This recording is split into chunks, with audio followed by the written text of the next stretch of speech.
Waalaikumsalam warahmatullahi wabarakatuh. Selamat siang, salam sejahtera untuk kita semua.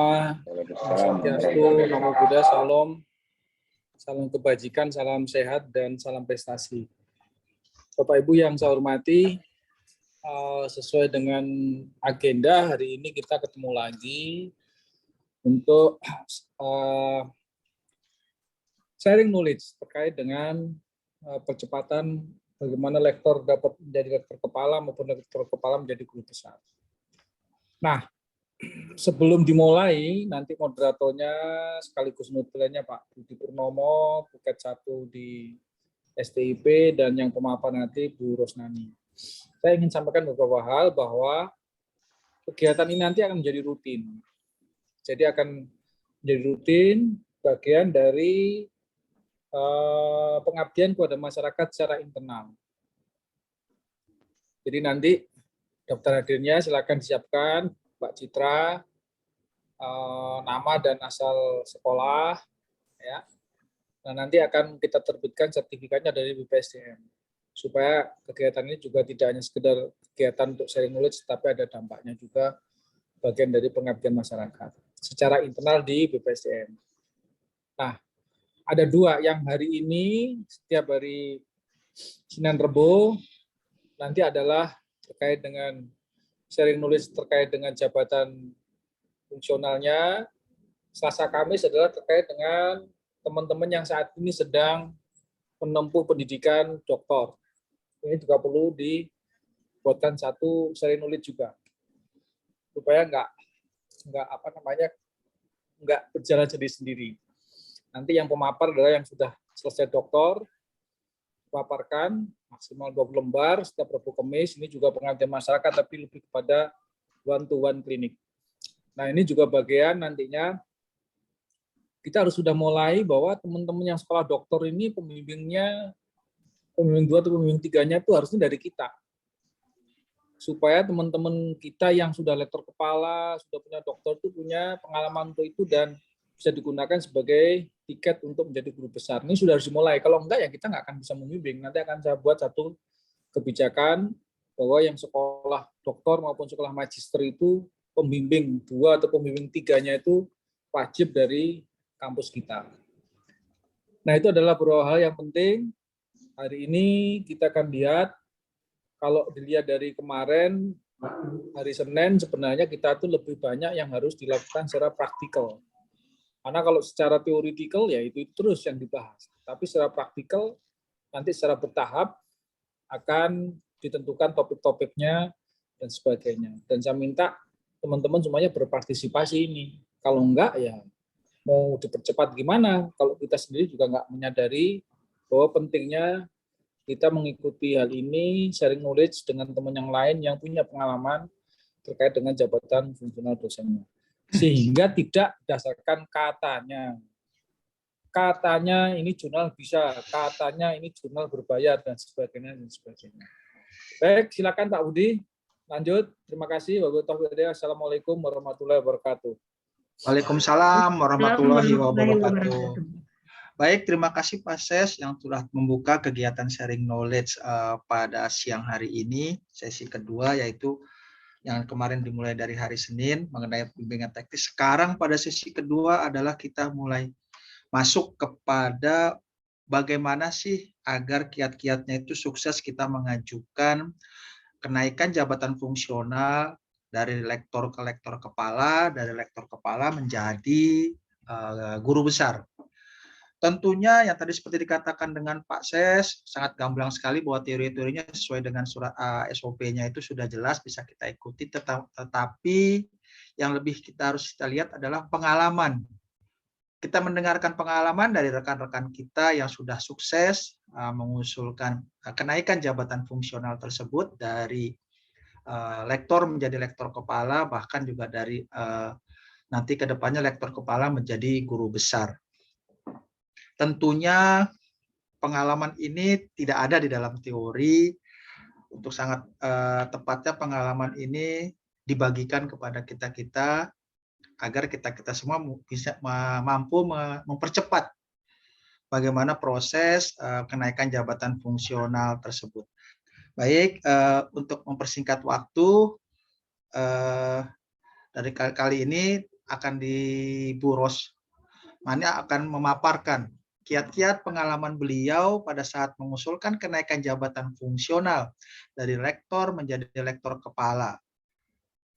Tidak berpanjang waktu, kami persilahkan Bu Ros untuk bisa memaparkan, bisa menyampaikan kiat-kiat apa yang bisa nanti kita ambil agar kita juga ikut sukses. Waktu dan tempat, Bu Ros, kami persilahkan. Ya, terima kasih Bapak Moderator atas waktu dan kesempatannya. Assalamualaikum warahmatullahi wabarakatuh. Waalaikumsalam. Selamat siang dan salam sejahtera untuk kita semua. Yang terhormat Bapak PLT Kepala Badan Pengembangan Sumber Daya Manusia Perhubungan, yang kami hormati para direktur, yang kami hormati para pudir, dan yang kami hormati Bapak Moderator, serta seluruh Bapak Ibu pejabat fungsional yang hadir dalam kesempatan ini. Pertama-tama marilah kita panjatkan puji dan syukur kehadirat Allah Subhanahu wa Ta'ala, karena sehingga atas berkat dan rahmatnya kita semua dapat berkumpul secara virtual dalam keadaan sehat walafiat. Mohon izin memperkenalkan nama saya Rosnani sebagai staf pengajar di PIP Makassar. Terima kasih kami haturkan kepada Bapak PLT Kepala Badan Pengembangan Sumber Daya Manusia Perhubungan yang telah memberikan kehormatan dan kesempatan kepada kami dalam rangka berbagi pengalaman dalam penyusunan dan percepatan jabatan fungsional dosen dari lektor ke lektor kepala.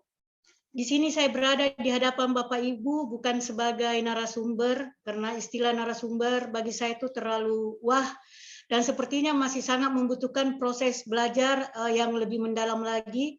Tetapi pada intinya tujuan dalam kegiatan ini adalah berbagi pengalaman terkait langkah-langkah yang disiapkan dalam penyusunan jabatan fungsional dosen dari lektor ke lektor kepala secara tepat dan cepat. Izinkan kami untuk men-share bahan presentasi. Silahkan Ibu. Siap.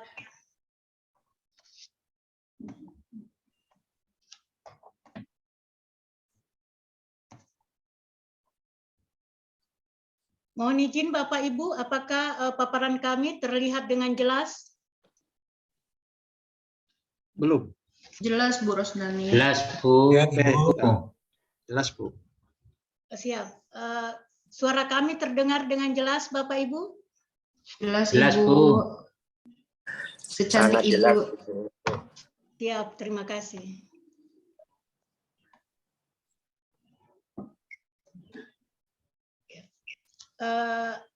Seperti tadi arahan dan instruksi dari Bapak Kepala PLT mengatakan bahwa kita sekarang dosen fungsional ini adalah bagaimana sekarang ini ke depannya saling berbagi pengalaman, saling berbagi ilmu, sehingga kemungkinan apa yang kita tidak ketahui dan apa yang mungkin Bapak Ibu ketahui mungkin saling bisa mengisi kekurangan dan kelebihan masing-masing. Judul kali ini adalah bagaimana sharing pengalaman tentang percepatan kenaikan jabatan akademik dari dosen, dari lektor ke lektor kepala. Yang mana dasar kegiatan ini adalah kami menerima undangan sharing knowledge nomor UM 207/4/11 Sekretaris BPSDM tahun 2022, masuk kegiatan berbagi ilmu dan pengalaman tentang percepatan untuk menduduki jabatan akademi dosen dari lektor ke lektor kepala. Di sini sebagai dosen, sebagai salah satu komponen terpenting dalam pendidikan tinggi, mempunyai peran yang sangat signifikan perguruan tinggi untuk menjalankan fungsinya. Peran dosen diharapkan dapat mengejar kemajuan perkembangan ilmu pengetahuan dan teknologi. Tugas utama dosen dalam melaksanakan tridharma perguruan. Paparannya tidak bergeser. Siap ya, belum Ibu. Masih kata pengantar dulu. Baru pembukaan, baru pembukaan. Ya, baru pembukaan Ibu. Bersabar, ya. Iya. Ya, kami lanjuti bahwa di dalam tridharma perguruan tinggi ada 3 dharma yang memang tidak bisa hanya bisa dibedakan tetapi tidak bisa dipisahkan karena saling terkait satu sama lain. Sedangkan untuk mencapai setiap jenjang jabatan fungsional dosen adalah hal penting karena tidak hanya bermanfaat untuk dosen itu sendiri. Karena mengingat untuk kenaikan lektor kepala atau kenaikan jabatan fungsional baik dari asisten ahli atau lektor, bahkan dari lektor ke lektor kepala, itu bukan hanya sekarang ini bahwa itu merupakan suatu hal sulit, tetapi dari tahun ke tahun memang itu sudah dibicarakan. Kami contoh cerita sedikit sebelum masuk ke materi bahwa kami itu lektornya TMT-nya 1 April 2012. Kalau dihitung pengajuan kami adalah 2020, berarti ada kurang lebih 8 tahun Pak Kun tidak melakukan penyusulan lektor ke lektor kepala. Mengapa demikian? Karena kami dulu masih terdoktrin dengan bahwa untuk menduduki jabatan lektor ke lektor kepala itu harus ijazah S3. Tetapi alhamdulillah sejak turun launching aturan terkait dengan pedoman operasional penilaian angka kredit dosen pada April 2019 itu mulai membuka pikiran kami sehingga kami mulai menyusun, dan tahun 2020 kami mulai bergerak untuk menyusun tersebut. Baik, di dalam penyusunan untuk lektor ke lektor kepala kita, pedoman yang kita pakai itu adalah pedoman operasional penilaian angka kredit kenaikan jabatan. Apa yang kami sampaikan ini di sini terkait yang teori sempat sedikit itu adalah yang mana dari hari Senin kemarin telah banyak dikupas habis oleh pakar kita adalah Pak Agus dengan Pak Halid. Hanya ini adalah mengulang secara sedikit. Persyaratan minimal kenaikan jabatan akademik dosen ya, untuk lektor kepala, pemilih ijazah doktor S3 harus memiliki karya ilmiah yang dipublikasikan pada jurnal nasional terakreditasi. Kemudian untuk kualifikasi ijazah magister S2 harus memiliki karya ilmiah yang dipublikasikan pada jurnal internasional, dan memang ini aturan betul sudah valid karena dengan terbukti kami bisa mengusulkan dan lolos menjadi lektor kepala. Kemudian jumlah angka kredit kumulatif untuk lektor kepala dengan kualifikasi magister itu kurang lebih 40% dari pelaksanaan pendidikan, 40% pelaksanaan penelitian, dan unsur penunjang masing-masing 10%. Tetapi dari aturan yang ada pada kenyataannya di lapangan nanti, misalnya apabila lektor ke lektor kepala kurang lebih angka kredit dibutuhkan 100. Ini aturan yang ada tidak berlaku secara demikian sesuai dengan aturan bahwa betul kita harus melaksanakan menyiapkan 40 angka kredit penelitian. Ternyata kemarin pengalaman kami saja sudah menyiapkan 52 untuk angka kredit penelitian baru.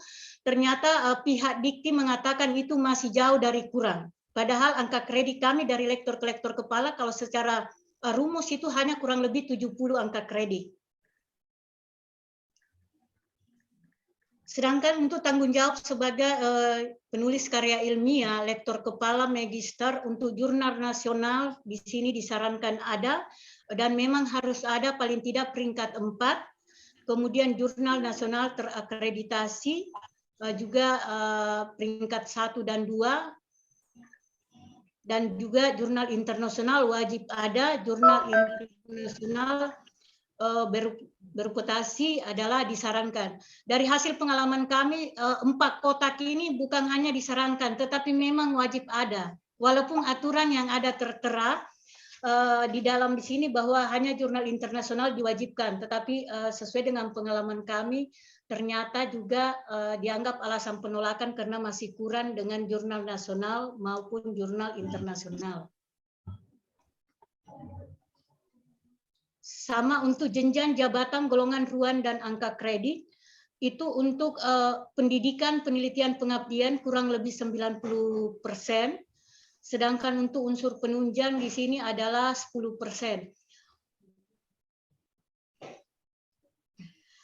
Persyaratan untuk usulan ke lektor kepala, pendidikan minimal S2, S3 itu sudah pasti. Kemudian ada syarat tambahan jika masih masa kerja pengangkatan pertama, baik itu asisten ahli maupun lektor kurang dari 8 tahun. sesuai dengan pengalaman kami itu bahwa memang yang dibutuhkan di sini adalah bahwa yang diperlukan karya ilmiah terbitan jurnal terindeks, iya, kemudian yang paling penting sekarang itu adalah sebagai pembimbing utama atau sebagai pembimbing pertama. Karena kalau kita mengajukan hanya sebagai pembimbing kedua yang didukung oleh SPT dengan daftar undangan itu ternyata ditolak. Karena memang yang diterima adalah dan yang dipersyaratkan adalah pembimbing pertama. Kemudian minimal 2 tahun dari TMT jabatan terakhir dan sudah memiliki sertifikat pendidik.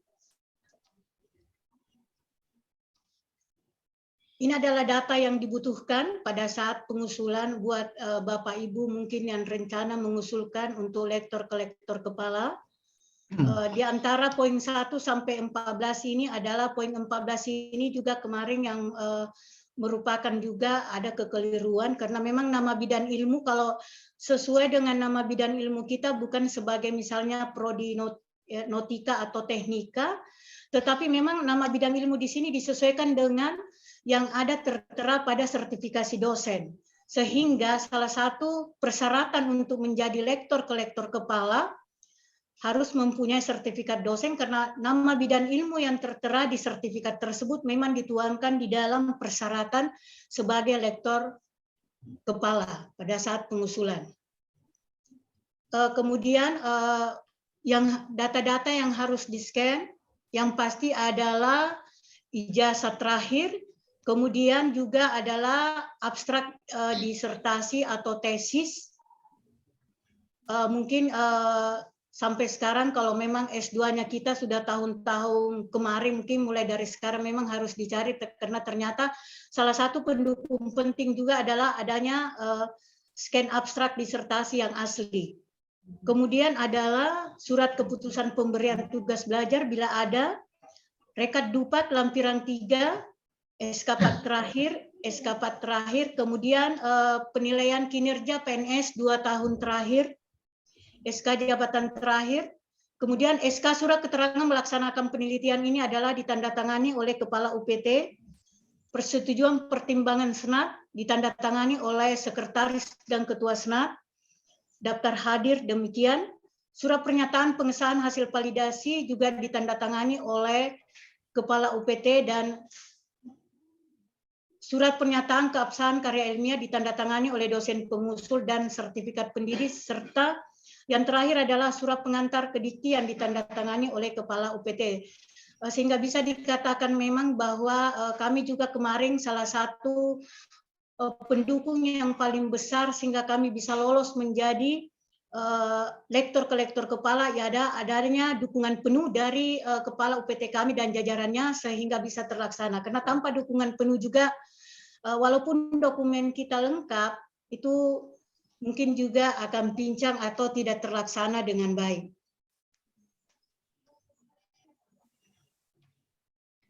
Kriteria file pendukung disinilah yang memang sangat dibutuhkan. Mungkin Bapak Ibu apabila sudah merencanakan mulai dari sekarang memang mengumpulkan dokumen-dokumen apa yang kita butuhkan.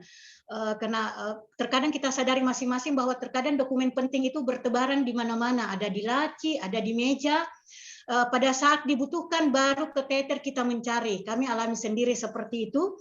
Sehingga mulai dari sekarang memang harus kita semua dokumen bagaimana teradministrasi dan terdokumentasi dengan baik. Artinya semua dokumen yang kita butuhkan itu mulai dari sekarang kita susun dari tahun ke tahun, dari semester ke semester, dipisahkan, dibedakan mana bidang pengajaran, mana bidang penelitian, dan mana bidang pengabdian, serta mana bidang penunjang.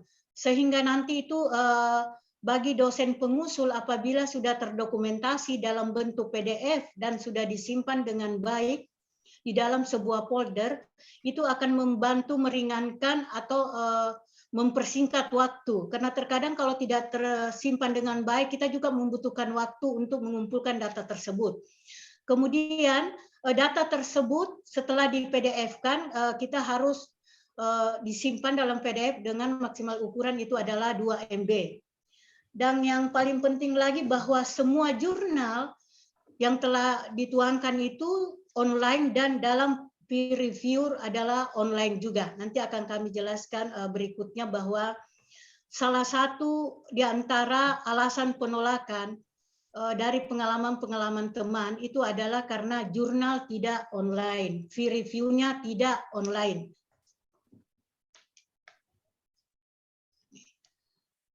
Pengisian usulan kenaikan jabatan akademi dosen itu adalah bisa diisi langsung oleh dengan aplikasi sesuai dengan Paristek Dikti, GoID, Pak Dosen sesuai dengan yang ada di Pedoman Operasional Pak Dosen 2019, kemudian sesuai dengan Surat Edaran Nomor 4 Tahun 2021, Pak Kemendikbud.go.id juga itu bisa diisi. Hanya saja di sini perlu diketahui bahwa yang bisa mengisi sebenarnya dokumen-dokumen ke aplikasi itu adalah akun yang atau admin dari UPT masing-masing, karena setiap UPT memiliki satu akun. Akun turunan dari Biro Kepegawaian yang mana dalam memasukkan data di aplikasi itu adalah dikerjakan oleh admin UPT atau operator yang ditunjuk oleh UPT. Sedangkan yang memeriksa data dan yang mengajukan pengusulan adalah dari Biro Kepegawaian, akun induk yang digunakan ke aplikasi Dikti. Jadi terkadang di sini kita ada simpan siur bahwa sebenarnya juga ada pertanyaan mengapa sih dosen yang bersangkutan yang mengusul tidak bisa mengisi langsung? Karena ini sudah sesuai dengan aturan.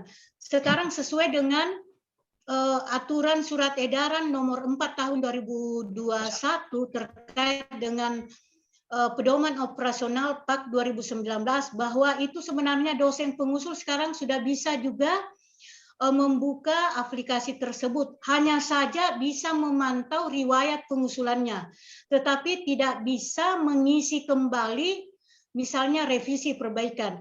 Jadi sekarang dosen pengusul itu bisa melihat sejauh mana proses pengusulan yang diajukan ke Dikti. Apakah sudah ada informasi atau misalnya sudah ada alasan penolakan. Jadi itu hanya bisa memantau melihat riwayat tetapi tidak bisa mengisi sama sekali. Yang bisa mengisi baik itu perbaikan ataupun data awal yang dikirim adalah admin UPT masing-masing. Ini alur tentang proses pengusulan. Yang pertama pasti adalah dosen pengusul, yang mana di sini adalah dosen pengusul pada saat ingin mengusulkan berarti data sudah dalam bentuk PDF, jurnal sudah di-online-kan, fee review juga sudah siap dan semua sudah online. Setelah ada, berarti kita mengirim ke admin UPT masing-masing. Admin atau operator yang ditunjuk sebagai UPT. Setelah itu admin UPT mengirimkan ke Biro Kepegawaian. Di Biro Kepegawaian ini sesuai dengan pengalaman kami kemarin itu berkas tidak dikirim langsung ke bagian Dikti, tetapi mengecek kembali, memverifikasi apakah data yang kita kirim itu sudah sesuai dengan aturan atau masih ada kurang. Kami kasih contoh kemarin bahwa pada saat data saya sudah di Biro Kepegawaian, ternyata saya kena aturan baru bahwa kurang dari 8 tahun itu harus mencantumkan sebagai pembimbing 1, yang mana memang kami cantumkan hanya sebagai SPT dengan surat perintah dengan daftar undangan. Ternyata yang dibutuhkan bukan itu, yang dibutuhkan adalah lembar pengesahan yang biasanya kalau ada di skripsi Taruna itu berada di lembar kedua, lembar pengesahan yang ada tanda tangan pembimbing 1, pembimbing 2, kemudian tanda tangan pudir 1 dengan kepala UPT. Itu yang membuat kami lama lagi. Jadi setelah data kami diusulkan di biro, ini kembali lagi loncat ke kami, ke dosen pengusul. Jadi bisa dikatakan memakan waktu lama lagi, karena kami dikembalikan lagi. Jadi ini kami sampaikan kepada Bapak Ibu, bukan sebagai menggurui, hanya sebagai contoh supaya tidak terulang kejadian yang sama seperti yang kami alami. Itu jadi butuh proses lagi. Jadi kami pada saat itu butuh proses kurang lebih 3 minggu lagi. Karena dari dosen dikirim ke admin, admin dikirim lagi ke biro. Setelah verifikasi lengkap, biro mengirimkan ke bagian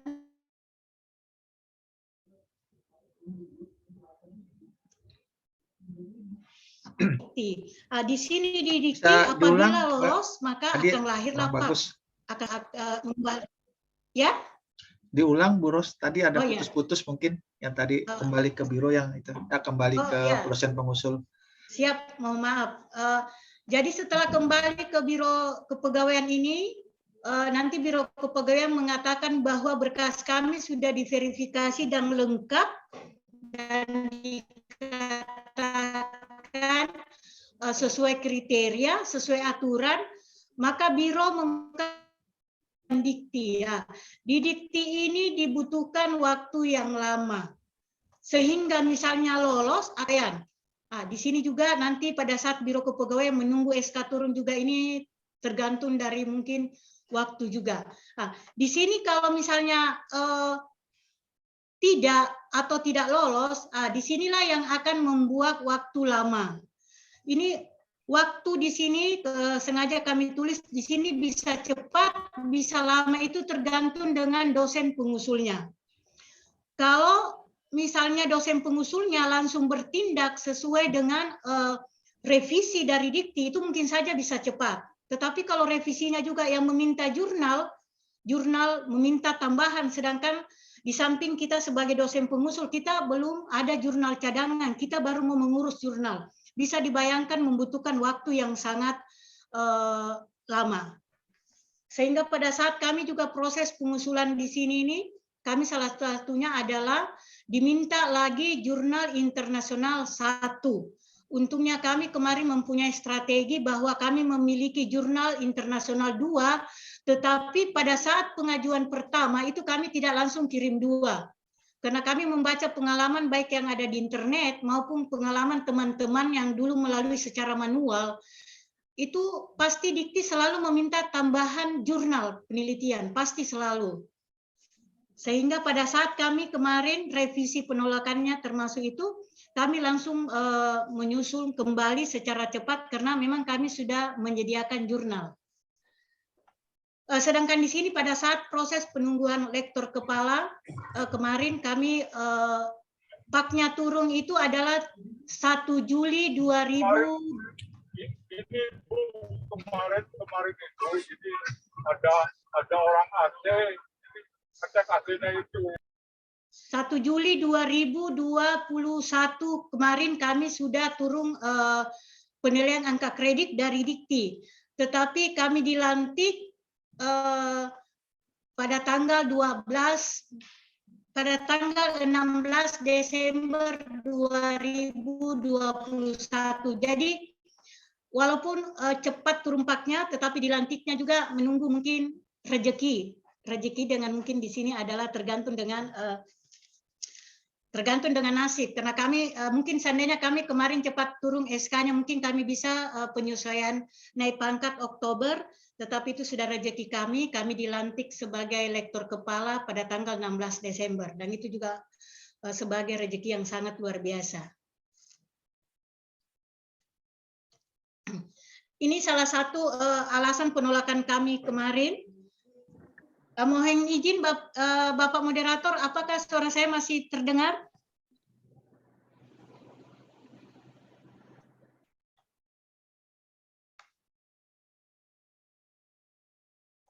Bapak Moderator?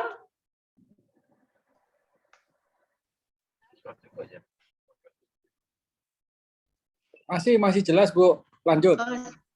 Siap, terima kasih Pak.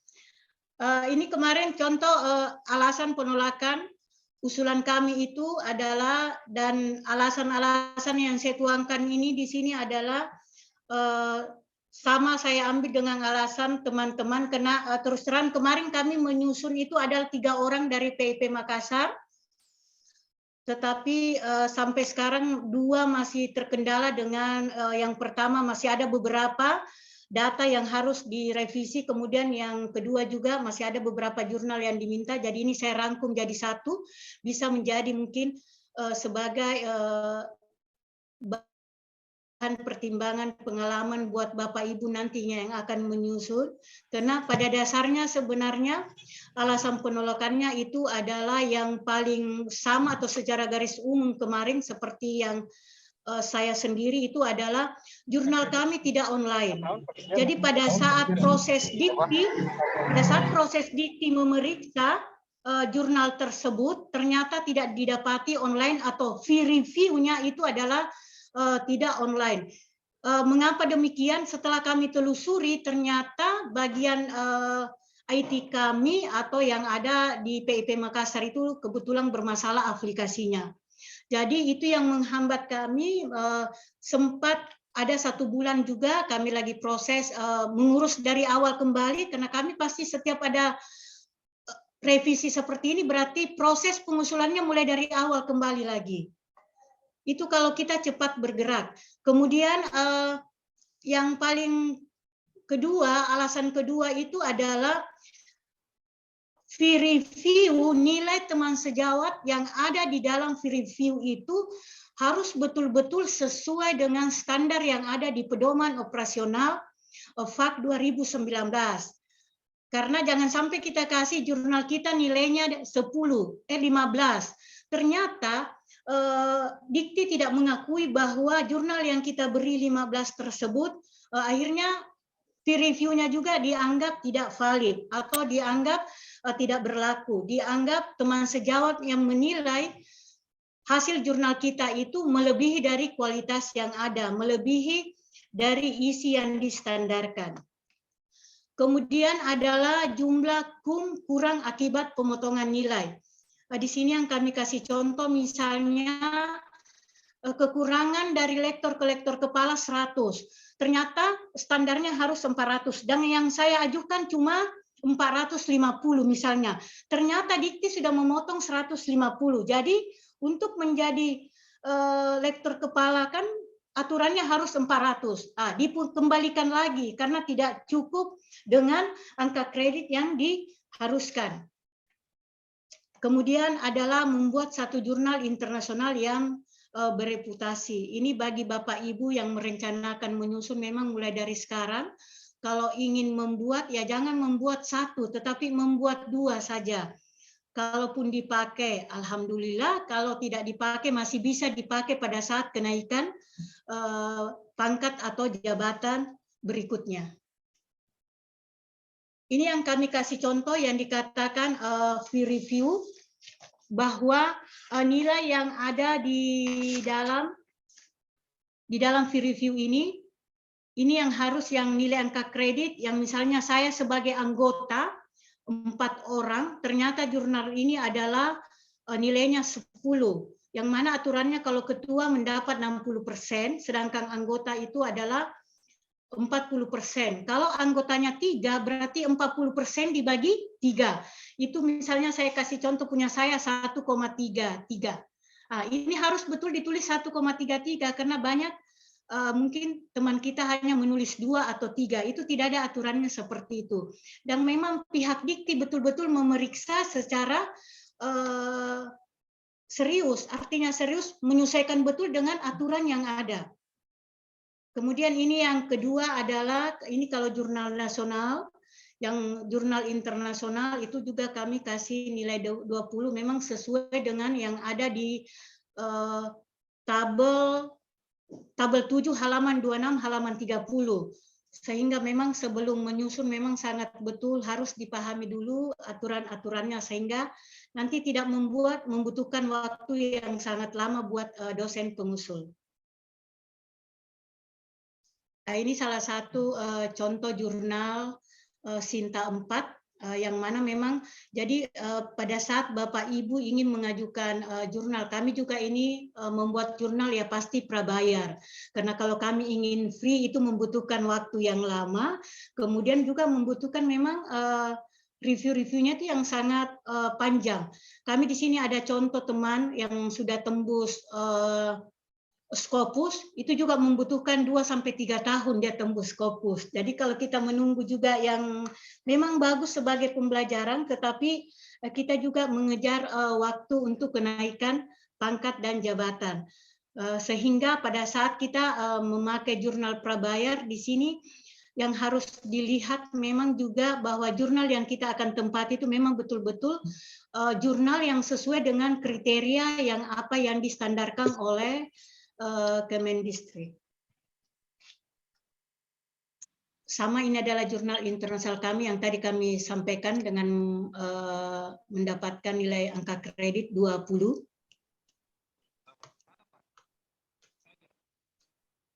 Ini adalah tadi alur bagaimana informasi yang didapatkan dari Dikti, bahwa apabila setelah berkas kita sudah dikirim ke Dikti, itu akan informasi awal pasti berkas diproses. Setelah kedua itu adalah yang pertama, usulan sudah diajukan oleh operator. Operator dalam arti sini adalah admin UPT dengan Biro Kepegawaian. Setelah itu terbitlah berkas diproses, dan dari Dikti menyatakan berkas administrasi dinyatakan valid oleh Dikti. Di sinilah betul-betul sangat diperlukan antara kolaborasi, kerjasama, koordinasi antara dosen pengusul dengan admin UPT atau operator dengan orang Biro Kepegawaian. Mengapa demikian? Kita juga sebagai dosen pengusul tidak boleh menitikberatkan bahwa yang harus memantau berkas ajuan kita itu adalah admin UPT. Sehingga sangat dibutuhkan kolaborasi, sangat dibutuhkan kerjasama yang baik antara ketiga-ketiganya. Karena apabila misalnya dosen pengusul tidak selalu melihat bahwa apakah berkasnya sudah direvisi atau belum, hanya menunggu informasi dari admin UPT, di samping admin UPT ini juga mempunyai tugas tambahan kemungkinan, sehingga terjadi kesenjangan, miskomunikasi, yang seharusnya revisi perbaikannya sudah lama diterbitkan oleh Dikti, tetapi tidak dilihat di aplikasi, sehingga membutuhkan waktu yang lama. Jadi inti dari pengusulan proses supaya lebih cepat sebenarnya berada di item seperti ini. Pada saat kita proses menunggu penilaian, disitulah betul-betul dibutuhkan kerjasama yang baik di ketiga tim.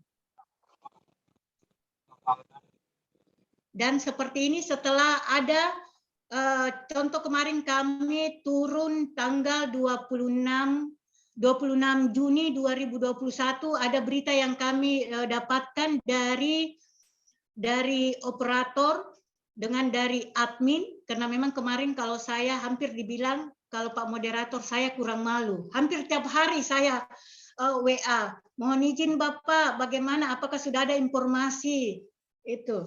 Sehingga karena kalau tidak begitu, kita menunggu kita diinformasikan, itu kita tidak mengetahui kemungkinan beliau-beliau mempunyai kesibukan masing-masing. Terkadang sampai pengalaman Bapak admin yang ada di Biro Kepegawaian mengatakan, mohon izin Ibu, kalau bisa WA saya 3 hari saja. Itu. Ya, tapi itu karena tujuannya seperti ini. Jadi pada tanggal 26 Juni kami mendapatkan berita bahwa Pak sudah ditandatangani, ini 95% yakin sudah lolos. Dan pada tanggal 1 Juli, Pak kami sudah dikirimkan kembali oleh pihak admin, operator, baik UPT kami maupun Biro, bahwa Pak kami sudah terbit terhitung TMT-nya 1 Juli 2021. Sehingga proses pengusulan kami itu dimulai dari 1 Oktober 2020, pengajuan 13 Oktober 2020, dan terbit TMT adalah 1 Juli 2021. Jadi memakan waktu 8 bulan 26 hari. Sebentar, pause dulu Bu. Siap. Saya nanya dulu yang dari STTD, Pak Bambang Istianto hadir enggak? Ada yang dari STTD? PTDI STTD? Kayaknya Pak. Belum ada kayaknya Pak. Coba Pak Made, beliau kan mau mengajukan ke profesor, kalau nggak ngikut ini gimana? PAK-nya yang online masih kosong. Coba dihubungi. Siap Pak. Ya Pak, saya sudah share Pak. Siapa Pak? Oke. Lanjut, Uros. Siap, Bapak.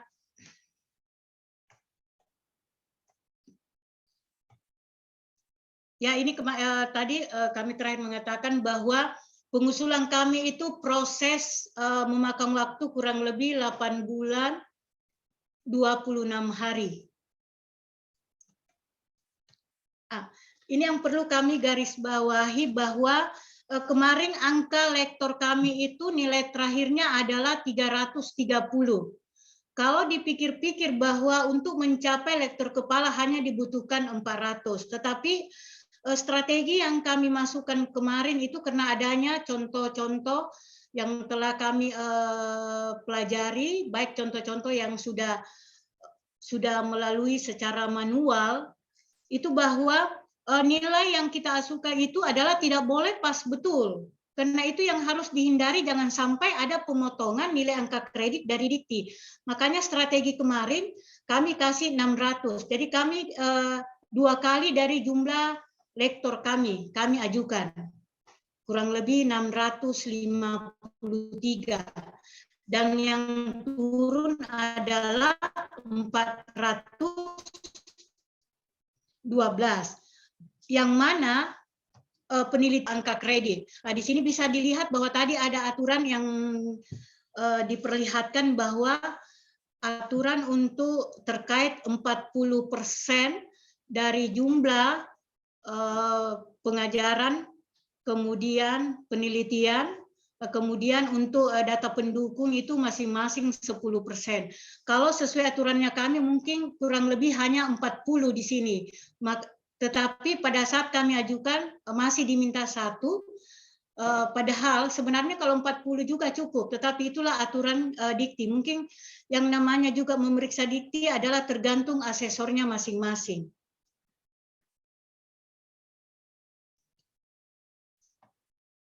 Baik, ini adalah kiat agar cepat terproses dan lolos. Kami sharing ini sesuai dengan pengalaman kami, kemudian kami ambil juga sesuai dengan pengalaman teman kami yang sama-sama lagi menyusun, yang 2 orang masih proses penilaian, yang hampir sama dengan apa alasan penolakannya. Itu yang pertama ini adalah kiat pertama ini adalah tertib administrasi dan terdokumentasi. Artinya Bapak Ibu yang ingin mengusulkan itu adalah mulai dari sekarang menyiapkan administrasinya. Karena jembatan yang paling awal memang harus kita tertib dokumen. Setelah dokumen kita terdokumentasi, semua itu baru kita bisa mengajukan. Artinya dokumen terdokumentasi berarti semua dokumen-dokumen sudah tersimpan dengan baik pada sebuah folder yang ada di perangkat elektronik Bapak Ibu yang ingin mengusulkan. Kemudian mengajukan publikasi internal yang berkualitas. Kemudian titik krusial untuk menjadi lektor kepala sesuai dokumen dan publikasi ilmiah yang dipersyaratkan. Publikasi di jurnal nasional terakreditasi dan publikasi internasional. Kami sarankan kepada Bapak Ibu apabila jurnal nasionalnya memang ada, kalau bisa membuat jurnal nasional paling tidak Sinta 4. Kemudian adalah sebaiknya nilai KUM 2 kali dari jumlah nilai KUM jabatan fungsional, bukan di sini terlahir.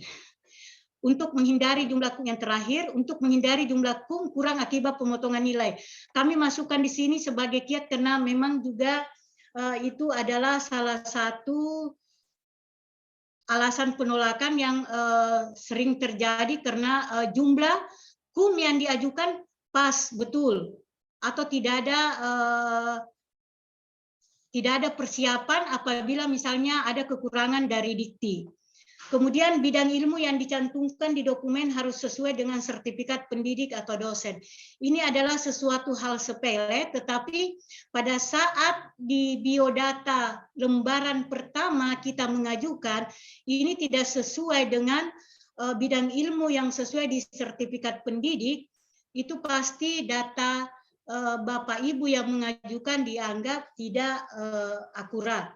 Seperti kami ini adalah kami jurusan Nautika, tetapi kemarin dari hasil ikut seleksi sertifikasi dosen itu kami masuk di rumpun teknik perkapalan. Kemudian harus ada data sebagai pembimbing 1 dalam penyelesaian tugas akhir. Di sini yang kami sampaikan bahwa pada saat proses pengiriman kemarin, yang saya ajukan itu adalah hanya SPT daftar undangan. Ternyata itu dianggap masih kurang dan memang aplikasi juga menolak. Harus yang dikirim itu adalah sebagai pembimbing satu yang seperti yang saya kasih contoh di sini adalah lembar pengesahannya dan harus asli, bukan fotokopi. Mungkin Bapak Ibu yang ingin merencanakan atau yang baru mau merencanakan menyusut, mulai dari sekarang memang harus menyimpang atau mencari skripsi taruna yang sebagai pembimbing satu untuk disimpan. Karena kemarin saya saja itu dibutuhkan ada kurang lebih 14 yang diminta sebagai pembimbing satu. Jadi kalau mulai dari sekarang tidak terkumpul, kita terkadang juga tercecer cari sana sini. Dan yang paling terakhir itu adalah selama tahap menunggu proses penilaian, dosen pengusul, admin UPT harus aktif memantau perkembangan data yang telah diajukan dan dosen pengusul harus selalu mengecek dan memastikan data jurnal dan fee review harus online. Alasan penolakan kami kemarin dan ketiga teman kami, bahkan ada teman kami dokumennya belum sempat diperiksa secara keseluruhan karena hampir sebagian dokumennya memang datanya tidak bisa terbuka. Dalam artian tidak online. Jadi memang tertulis di situ status ditolak. Kalau masih proses berarti masih ada harapan. Jadi kalau status ditolak berarti kembali lagi ke awal untuk mengecek semua dokumen-dokumen. Nah, disinilah yang kami sampaikan tadi bahwa sangat dibutuhkan kerjasama yang baik kepada semua tim, sangat dibutuhkan koordinasi yang baik kepada dosen pengusul, kepada admin, kepada biro kepegawaian, dan yang paling penting lagi adalah 70% yang harus aktif di dalam berkomunikasi adalah sekarang dosen pengusul. Aktif dalam artian kata di sini mencari tahu sejauh mana proses pengusulannya. Apakah sudah direvisi atau alasan penolakan atau mungkin sudah diterima.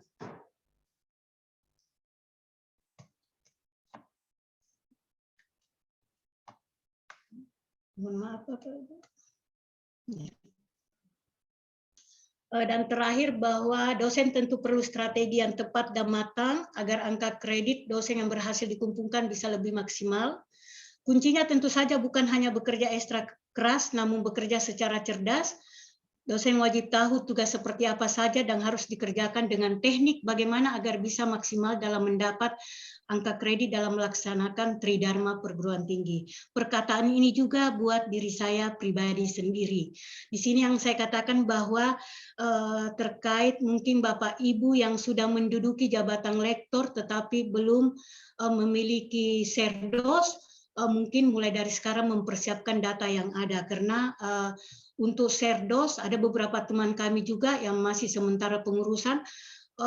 Jauh lebih susah persyaratan yang diminta, berbeda daripada tahun-tahun kemarin, karena ada lagi namanya tes TPA, tes bahasa Inggris, dan lain sebagainya.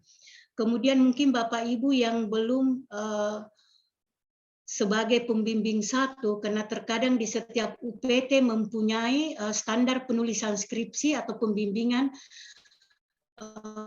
yang berbeda di UPT masing-masing, mungkin mulai dari sekarang bisa mendekatkan, berkoordinasi kepada ketua prodi masing-masing untuk bagaimana kalau sudah S2 itu sudah bisa sebagai pembimbing satu, karena mau tidak mau memang data itu sangat dibutuhkan, karena kalau kita hanya sebagai pembimbing dua itu tidak, data tersebut tidak diambil, yang diambil adalah data pembimbing dua. Kemudian untuk Tridharma perguruan tinggi sama seperti kemarin yang kami tuangkan adalah seperti pengabdian itu adalah memang betul-betul melaksanakan pengabdian. Jadi yang selama ini bisa dituangkan juga misalnya kita melaksanakan mengajar di DKP. Ternyata memang yang lebih diminta itu adalah bagaimana melaksanakan Tridharma perguruan tinggi khususnya dalam pengabdian yang betul-betul memang melaksanakan pengabdian yang memiliki surat keterangan telah melaksanakan pengabdian, SPT dan lain sebagainya. Dan yang terakhir, apabila ingin mencapai tujuan, ini tujuan yang kita masuk adalah tujuan dalam kehidupan juga, bahwa yang pertama pasti optimis dan percaya diri, semangat melakukan perubahan, semangat untuk belajar, dan yang terakhir bersyukur dan berdoa. Apa yang saya sampaikan juga ini untuk saya sendiri.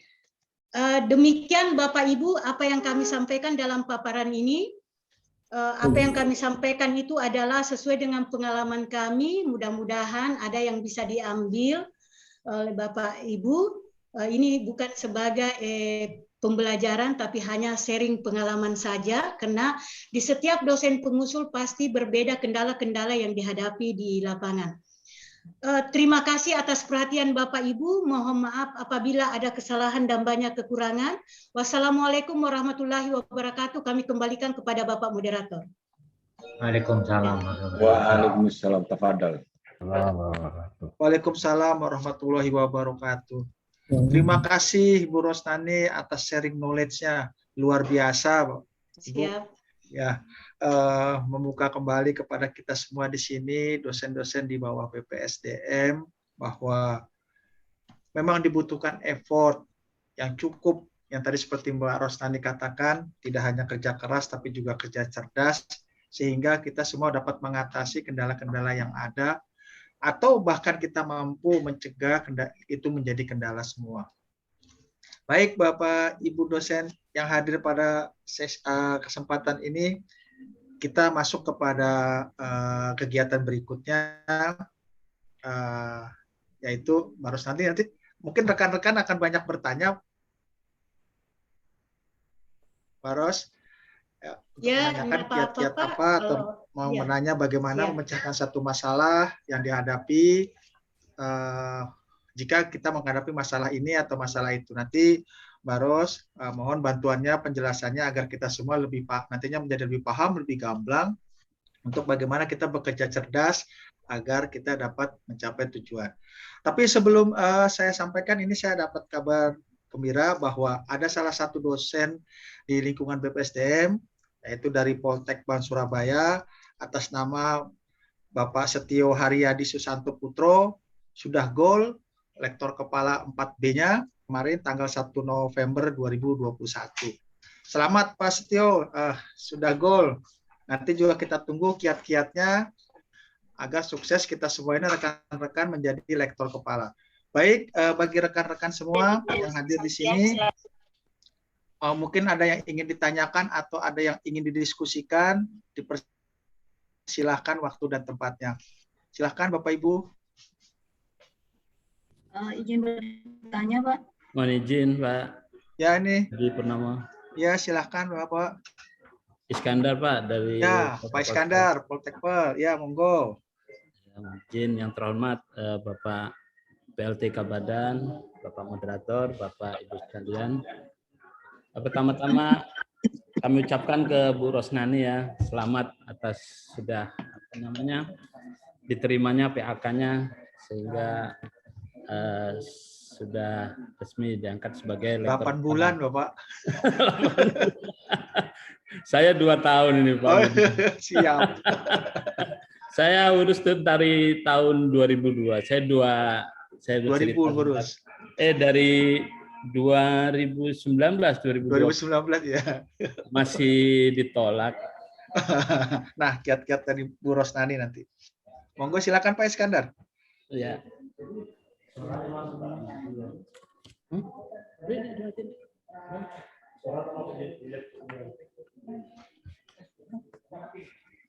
Suaranya. Ya, mohon izin Pak, dubbing di grup sebelah nih. Oh iya. Jadi saya juga pernah artinya seperti kalau Bu Rosnani kan sudah berhasil, saya masih dikoreksi, masih ditolak. Artinya seperti yang disampaikan Bu Rosnani tadi, ada beberapa alasan ditolaknya kita mengajukan PAK. Yang pertama administrasi telah kita penuhi. Saya menggarisbawahi tadi yang disampaikan Bu Rosnani masalah resipitori online itu. Nah ini memang menjadi perlu ya kita mungkin setiap UPT menyiapkan ini, karena saya menyampaikan awal saya sampaikan, kemudian diproses, dijawab, semua peer review saya di penelitian itu, persyaratan-persyaratan itu tidak bisa diakses. Akhirnya saya bilang, akses apa? Oh, rupanya akhirnya saya membuat ini, Pak, membuat Google Drive. Jadi per-review, terus originalitas, saya masukkan di Google Drive. Google Drive punya saya sendiri, karena rupanya UPT itu belum menyiapkan resipitorinya. Setelah itu saya sampaikan kembali. Dan ternyata aplikasi Dikti tidak bisa mengakses itu, Pak. Artinya kita sudah buat persyaratan, kan yang ada di resipitor itu kebanyakan adalah data-data penelitian kita, per-review kita, kemudian Turnitin ya, originalitas ya, dan lain-lain sebagainya. Nah, setelah dibuat itu mereka sulit juga, Pak. Tapi akhirnya bisa juga, dan ternyata setelah bisa, seperti Bu Rosnani tadi sampaikan, dia masih minta lagi. Saya diminta lagi, satu penelitian lagi yang minimal Sinta 1 dan Sinta 2. Nah ini saya dalam rangka memenuhi ini. Artinya saya sudah 2 kali ditolak. Saya tinggal menyiapkan persyaratan lagi. Tetapi yang perlu saya sampaikan di sini, memang setiap UPT punya resipitori, Pak. Kalau saya cek di beberapa perguruan tinggi, mereka bisa melekat satu itu di P3M-nya. Kalau enggak bisa di perpustakaan. Makanya ini kita bersama-sama nih UPT-UPT perguruan tinggi saya usulkan agar setiap UPT mempunyai resipitori. Sehingga setiap dosen itu datanya disimpan di situ. Jangan masing-masing kita membuat sendiri. Ketika membuat sendiri, saya coba bisa diakses. Minta teman saya akses, tetapi begitu sistemnya Dikti, dia tidak bisa mengaksesnya. Nah, kalau ini milik lembaga, mereka juga lebih percaya begitu. Kalau usul saya sih setiap kita punya di P3M ataupun di perpustakaan repository, tiap-tiap dosen nanti disimpan di situ. Terima kasih Bu Rosnani. Itu sih menurut saya yang perlu saya sampaikan, sekaligus terima kasih share knowledge-nya. Mudah-mudahan kita ke depan bisa menyiapkannya. Terima kasih Pak Budi. Luar biasa Pak Iskandar sharingnya, pengalamannya. Ternyata 2 tahun itu penyebabnya itu Pak. Resipitorinya yang tidak bisa diakses oleh Dikti, perlu waktu.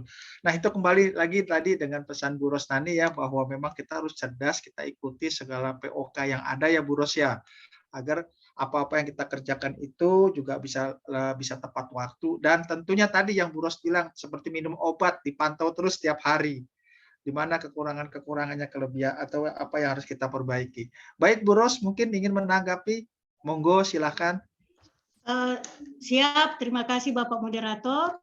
Ya, yang pertama ya selamat siang Bapak Iskandar, semoga sehat selalu. Amin. Ya. Semoga juga cepat menyusul. Kalau memang tadi bahwa dilema yang paling sering kita lalui, atau kami berangkat karena di PIP Makassar ini ada 3 orang lagi sementara proses pengusulan. Penyakitnya itu hampir sama seperti itu. Dan memang betul bahwa repository itu kami kemarin mengapa cepat, karena memang kami kerjasama dengan perpustakaan kami juga. Jadi di bagian perpustakaan memang betul-betul harus juga membantu. Kemudian mungkin saran juga bahwa di UPT masing-masing juga memang sudah harus ada bagian IT yang memang menangani masalah tersebut ini. Karena terkadang data kita itu memang juga selain tidak ada di repository, kemudian memang mengapa tidak ada, karena tidak bisa ditelusuri data online. Betul tadi kata Pak Iskandar, walaupun Pak Iskandar buat kan harus masuk diusulkan dari UPT masing-masing.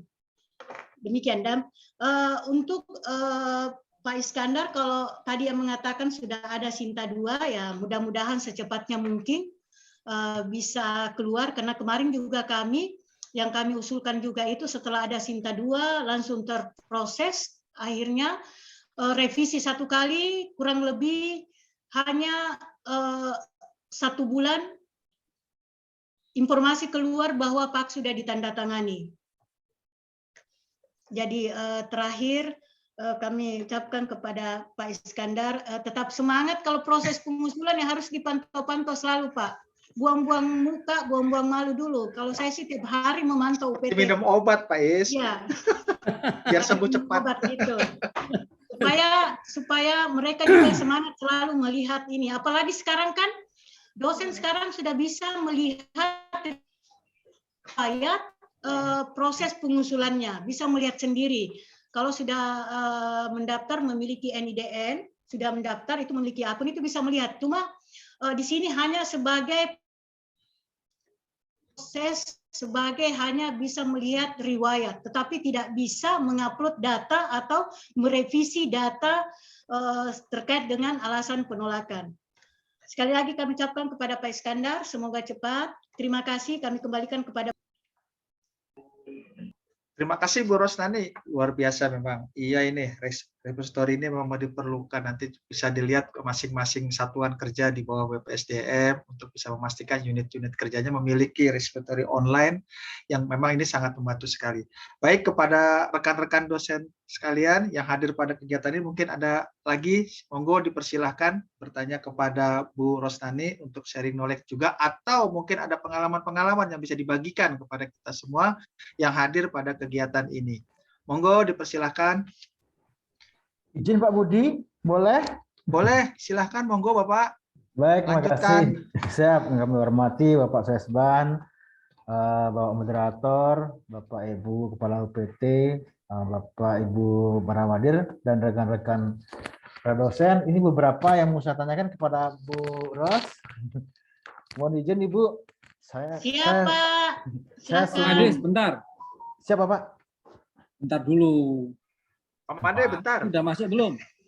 Pak Bambang sudah Pak. Oh ya.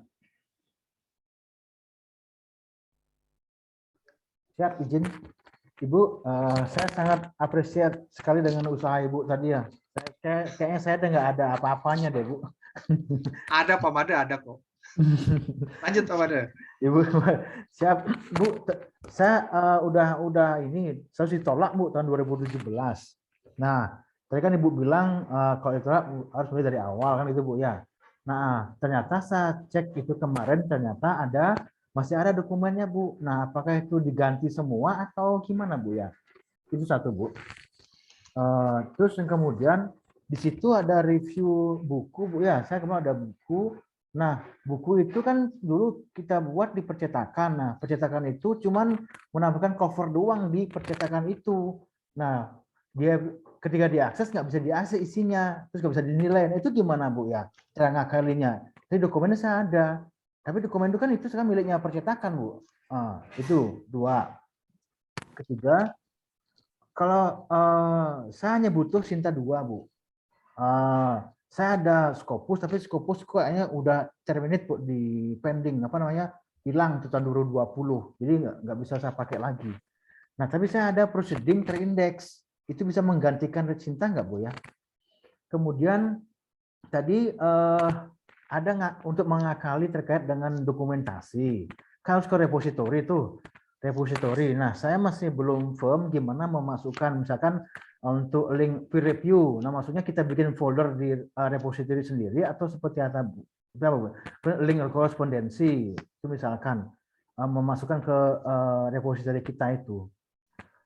Kemudian, nah itu barangkali itu Bu yang 3 hal yang bisa kami sampaikan, menanyakan. Mohon penjelasannya Bu, makasih Bu.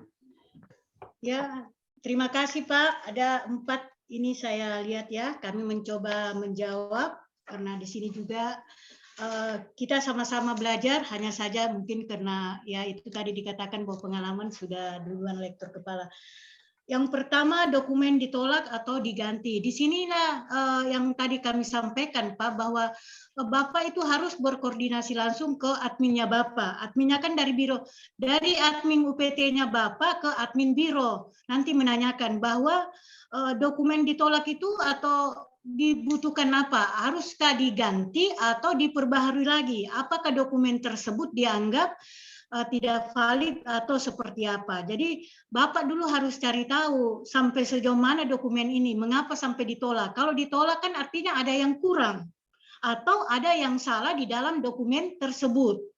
Itu Bapak harus berkoordinasi sama admin UPT-nya Bapak, admin UPT-nya Bapak ke Biro Kepegawaian. Karena yang koordinasi Biro Kepegawaian dengan Dikti kan hanya Biro Kepegawaian, Pak, yang berkoordinasi dari admin atau operator di Biro Kepegawaian harus bisa menjelaskan. Saya kasih contoh kemarin bahwa pada saat berkas saya sudah di aplikasi Biro Kepegawaian, ternyata data saya juga itu belum bisa dikirim ke Dikti. Ternyata setelah ditelusuri bahwa data saya masih kurang dalam hal sebagai pembimbing 1. Memang kenyataannya bahwa pada saat saya mengirimkan, memang saya menyatakan SPT sebagai pembimbing 1, daftar nama taruna sebagai pembimbing 1. Ternyata itu tidak menguatkan. Ternyata aplikasi meminta bukti sebagai lembar pengesahan sebagai pembimbing 1. Jadi pasti kalau ditolak berarti ada kekurangannya, Pak, yang perlu ditambah.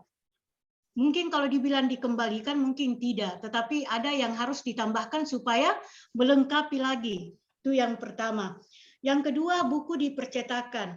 Kalau terkait dengan buku, memang kan kita aturannya kalau buku memang harus betul-betul yang ada ISBN-nya ya, standarnya, nomor serial standar bukunya tersebut.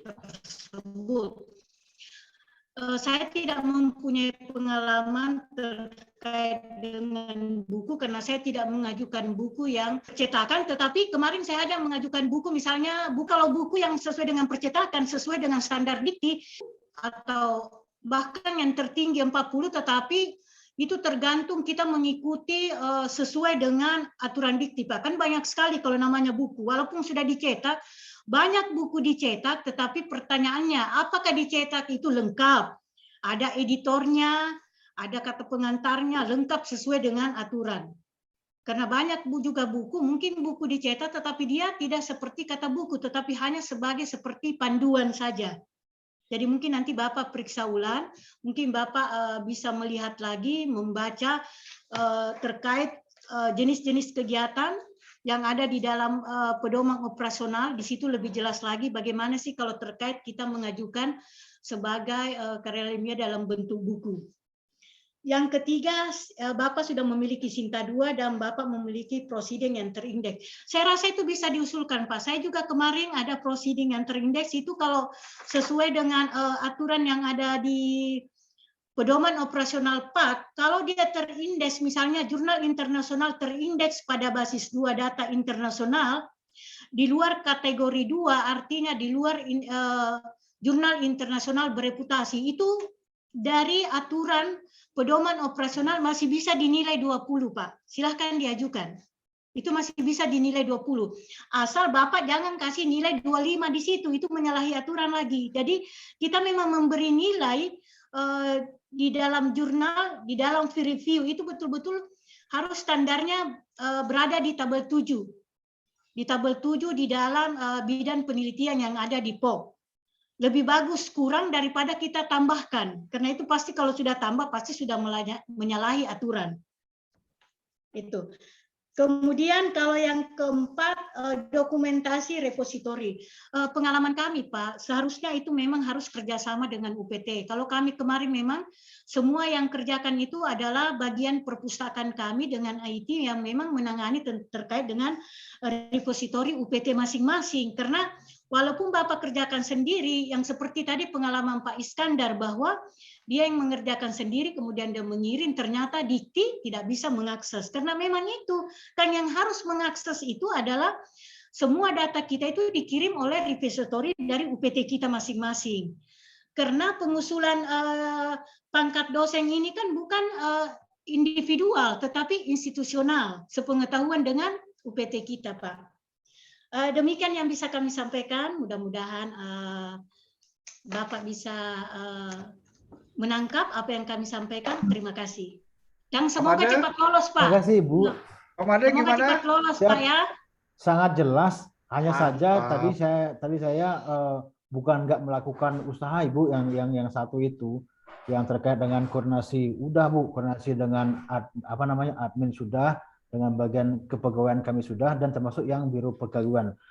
Coba tanya yang ngurusin di Dikti. Nah, gitu pertanyaannya, saya bingung juga namanya. Masih ingat Pak Rohmat. Nah, dia bilang gitu. Pak Rohmat nomor yang mana?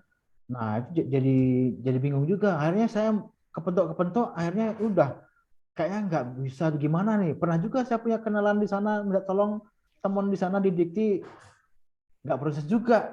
Bukannya nggak ada usaha, tapi kok kayak mentok gitu loh. Akhirnya ini kayaknya ada gambaran, apalagi kemarin ada Pak Agus sama Pak gimana nih? Tadi mudah-mudahan bisa dibantu. Makasih Ibu tadi udah kasih saya semangat lagi, mudah-mudahan bisa semangat lagi nih. Masa kalah sama Bu Ros? Harus semangat deh. Ya. Harus semangat. Ya. Pak Made. Ya bisa, Pak. Nanti Bu kalau ada Ros, yang terima kasih. Ya, Waduh. nanti Mungkin Pak. Terima Mungkin kasih, ada Bro. yang bisa ditambahkan. Mantap. Apakah Pak Setio Haryadi ini join di sini? Pak Setio? Belum join kali Pak Setio yang baru selesai mengusulkan sukses mengusulkan rektor kepala Pak Setio Haryadi dari Poltek PAN Surabaya. Ya, Pak. Oh, monggo Bapak mungkin ada yang bisa ditambahkan agar kita semua yang hadir di sini lebih clear, lebih jelas. Monggo silahkan Tadi Pak Setio. yang disampaikan Bu Rosnani itu betul itu. Jadi memang kalau ada revisi biasanya itu pasti ada keterangan yang direvisi itu apa seperti itu. Tinggal di trace diganti aja. Misalnya yang paling sering itu jurnalnya misalnya seperti ini. Publikasi yang dilakukan selama kuliah S3 katakanlah seperti itu tidak bisa dijadikan sebagai syarat khusus untuk dari lektor ke lektor kepala.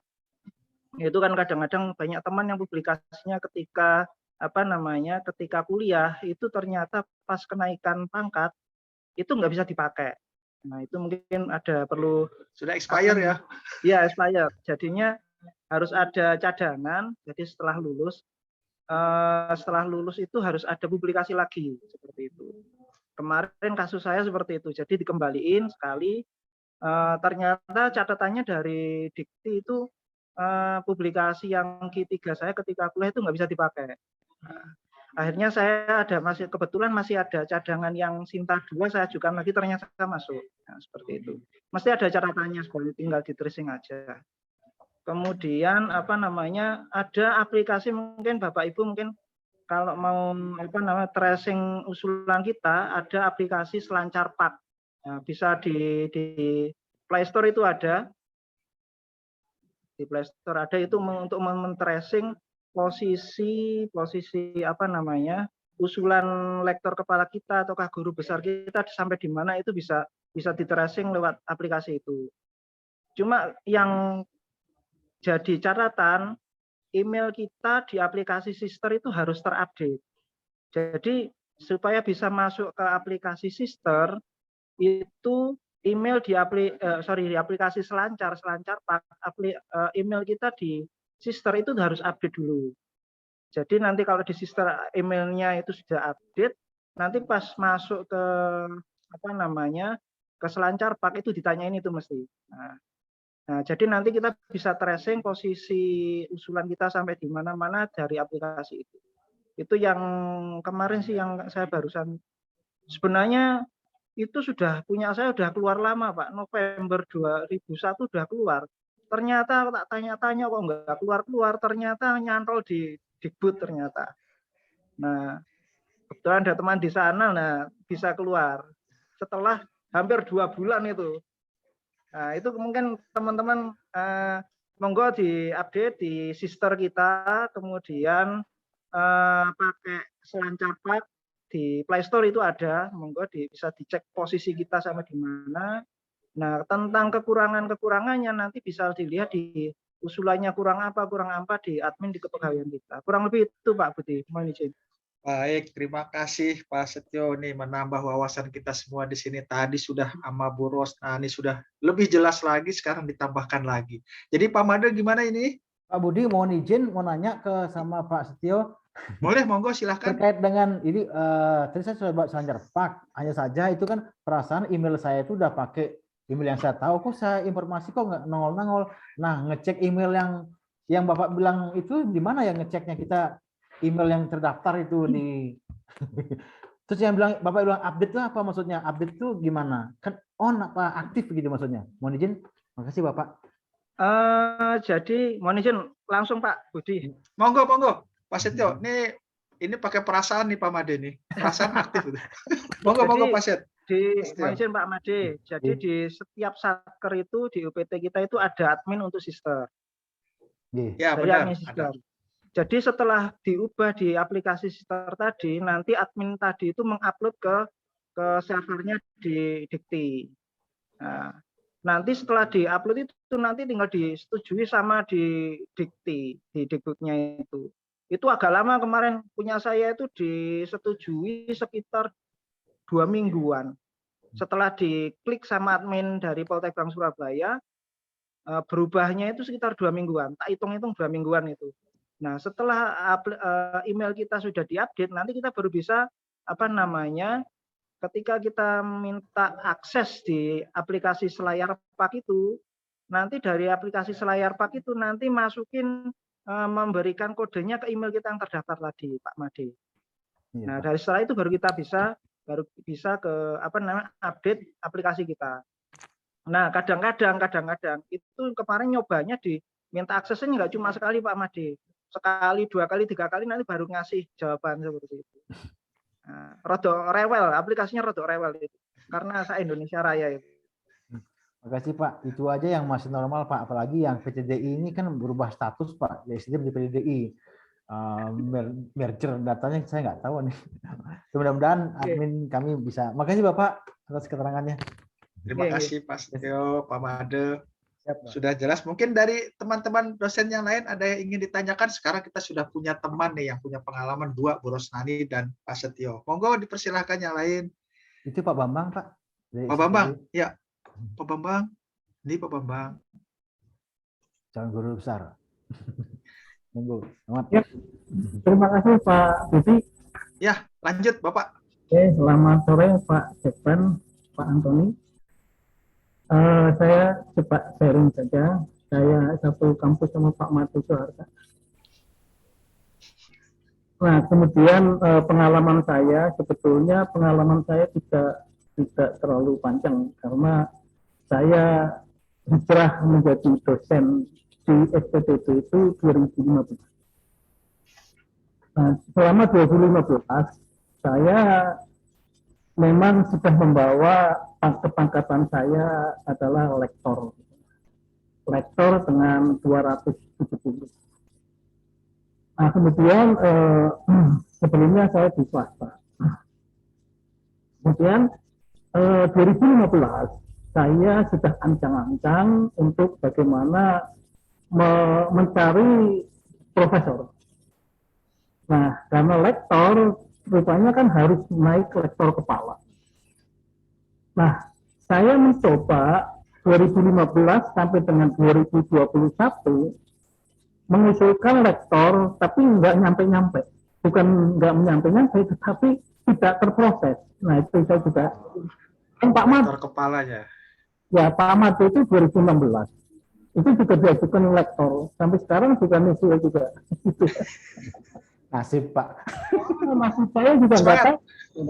Akhirnya karena usia saya udah 64, tinggal 1 tahun. Terus kemudian saya diskusi dengan teman-teman, akhirnya udah maju aja Pak Bambang. Kemudian loncat saja atau lompat pagar katanya loncat. Itu. Saya mencoba melompat. Gitu. Nah ini sering melompat ini saya mungkin barangkali bisa saya sampaikan di forum yang sangat berbahagia. Saya mencoba menghitung seluruh potensi saya untuk bisa meraih guru besar. Nah, apakah yang 850 atau yang 1050? Nah, saya mencoba, kemudian kita mencari dokumen berbagai macam seluruhnya. Luar biasa. Ternyata memang harus dibantu oleh seorang expert yang tahu persis bagaimana mengisikan seluruh data-data potensi yang mendapatkan dari mulai pokoknya 3 unsur itu. Apakah tridharma itu tadi? Apakah pengajaran, apakah pendidikan, dan apakah pelatihan. Itu seluruhnya terkumpul. Saya kerjakan selama kurang lebih 4 bulan. Sampai terus menerus saya dibantu seseorang yang lumayan bisa diandalkan. Terkumpullah akhirnya seluruh potensi angka kredit saya adalah terkumpul waktu itu 1.600. Tetapi di audit internal oleh Pak Mati. Ini Pak Mati mengaudit punya kami tinggal 1.391. Nah, oleh sebab itu dengan capaian itu maka kami konsultasi dengan Pak Direktur saya, Pak Ahmad Yani. Pak, saya keadaannya begini. Ya udah masih aja. Berani nggak melompat? Ya insya Allah, tapi sangat berat. Nah, rupanya melompat pagar itu tidak semudah yang kita bayangkan, Pak Budi. Ya, jadi lompat pagar dari lektor ke guru besar itu salah satunya adalah persyaratan khusus ya. Seluruhnya terpenuhi kepada tridharma itu, baik pendidikan, pengajaran maupun penelitian itu. Nah, komponen itu nanti akan saya sampaikan. Jadi persyaratan untuk melompat itu 1, pernah menguji doktor 3 orang. Gitu ya. Nah, secara pribadi saya baru menguji doktor 1 tetapi 2 kali. Apakah itu nanti 3 kalinya harus ke universitas lain? Gitu. Kemarin saya di Undip, kebetulan alhamdulillah sudah menguji doktor. Nah, itu 1. Yang kedua, menjadi reviewer internasional 2 artikel. Jadi kalau ibu bapak sekalian itu sudah angka kreditnya mencapai untuk paling tidak 1.000, beranikan saja untuk lompat dari lektor ke profesor. Ya, kita coba aja namanya gitu. Nah, salah satunya itu. Kemudian harus pernah membimbing tesis 80 mahasiswa. Alhamdulillah saya di perguruan tinggi swasta mengajar pasca sarjana baik di UPN maupun di Institut Siami di Jakarta. Itu saya pernah menguji tesis sebanyak kurang lebih 80 orang selama masa tempuh saya mengajar di S2 itu 10 tahun Pak. Nah, 10 tahun jadi saya tahun 2000 sampai dengan sekarang. Nah, perlu diketahui bahwa kepangkatan lektor saya adalah sejak tahun 2000. Jadi tahun 2000 saya sudah lektor, hingga 20 tahun kemudian itu saya hijrah ke STTP 2015, saya hitung kembali. Nah, perjalanan saya demikian. Jadi kemudian ada beberapa syarat-syarat khusus tadi yang coba saya penuhi. Antara lain menguji doktor, saya sudah dapat kemarin satu perguruan tinggi di Undip. Dan mencari lain mungkin yang sesuai dengan jurusan saya atau bidang saya. Nah, saya sedang mencari itu, kemudian menjadi reviewer internasional, saya sedang mencari untuk bagaimana bisa diterima menjadi reviewer internasional 2 artikel. Nah, jika itu sudah terpenuhi sambil berjalan, nah, beberapa minggu yang lalu, untuk usulan guru besar dari SPTP ke BPSDM, Nuwun Sewu Pak Antoni, kami sudah menyampaikan ke Bapak itu 1391 kalau tidak salah. Nah, itu memang belum diinput karena masih ada kekurangan antara lain receiver dari luar itu harus dua perguruan tinggi atau 2 orang. Sedangkan untuk receiver dari dalam sudah saya dapatkan itu. Nah, tinggal itu. Nah, kemudian tadi apa yang disampaikan Bu Rosani itu memang penting, yaitu repositori kampus masing-masing. Saya barusan membaca edaran Dikti kemarin bahwa ada 9 item yang harus dipenuhi bagi siapa saja diusulkan dari mulai asisten ahli sampai profesor harus memenuhi kriteria antara lain bahwa seluruh dokumen dan juga itu tersimpan di repositori perguruan tinggi masing-masing. Nah, tadi betul bahwa yang paling penting di sini repositori di perguruan tinggi masing-masing itu harus very handal. Itu penting. Baik operatornya maupun penanggung jawab IT-nya. Nah, ketika kita itu nanti diusulkan ke Dikti, selama 55 hari, seluruh dokumen kita yang sudah masuk ke repositori itu akan dicek oleh para asesor dari Dikti. Nah, bagaimana kita bayangkan ketika asesor dari Dikti itu mengklik kita di repositori kita tuh error. Nah, ini perlu menjadi catatan seluruh penanggung jawab IT di perguruan tinggi masing-masing. Dan saya mencoba dan saya cek dengan teman saya di Dikti dan juga di mana itu ya, coba ngeklik di repositori kita. Ternyata error, receiver saya 2 orang itu ngecek juga error gitu ya. Nah, ini menjadi catatan bagi perguruan tinggi masing-masing. Jangan sampai itu betul-betul dijagain dan dikawal repositori di perpustakaan kita masing-masing harus handal betul. Kalau namanya asesor itu kalau sudah mencari data barangkali ditinggalkan dan mungkin asumsi saya ya mungkin tidak dimiliki. Mungkin begitu. Itu barangkali itu.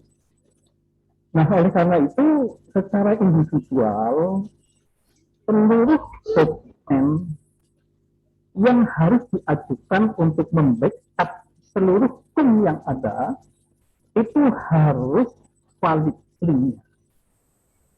Nah, nanti link itu masuk ke repositori, betul-betul juga harus handal.